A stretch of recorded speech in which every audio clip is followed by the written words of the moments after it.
Alors maintenant, nous avons deux penseurs de l'habillement féminin, l'ayatollah Khomeini, suivi de l'ayatollah Khamenei et M. Macron.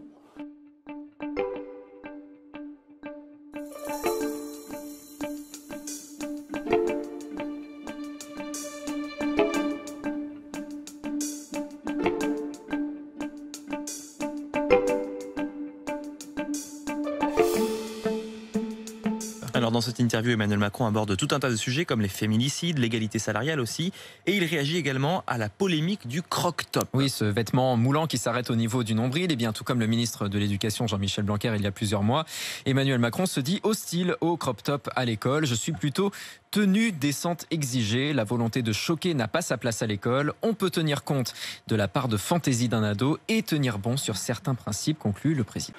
Alors il paraît qu'il est contre le crop-top. Je ne savais pas que ça s'appelait comme ça, on m'a appris ça tout à l'heure.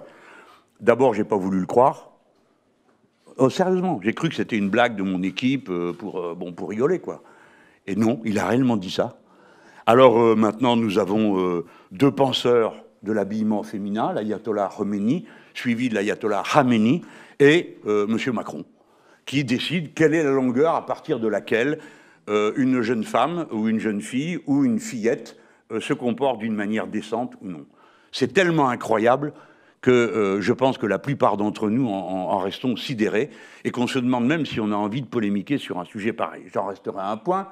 La France est prise dans une sorte de folie où on se dirigerait progressivement vers une police du vêtement, les uns ne supportant pas les foulards et les voiles, les autres la longueur des t-shirts, d'aucuns pourraient se prononcer sur la longueur des robes.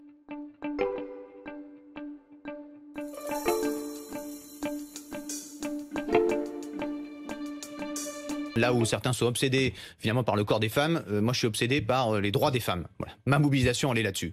Donc tout le reste, savoir comment on doit s'habiller, est-ce que c'est provoquant, pas provoquant, en fait, changeons le regard des hommes sur le corps des femmes et vous verrez qu'on n'aura plus de problème pour savoir s'il faut voir un nombril ou pas, est-ce que c'est indécent, est-ce que c'est la taille des jupes, est-ce que, bon, ces débats, ils sont sempiternels, en fait, que les femmes s'habillent comme elles veulent et éduquons les hommes dès le plus jeune âge pour pas qu'ils regardent les femmes avec un regard finalement de femme-objet.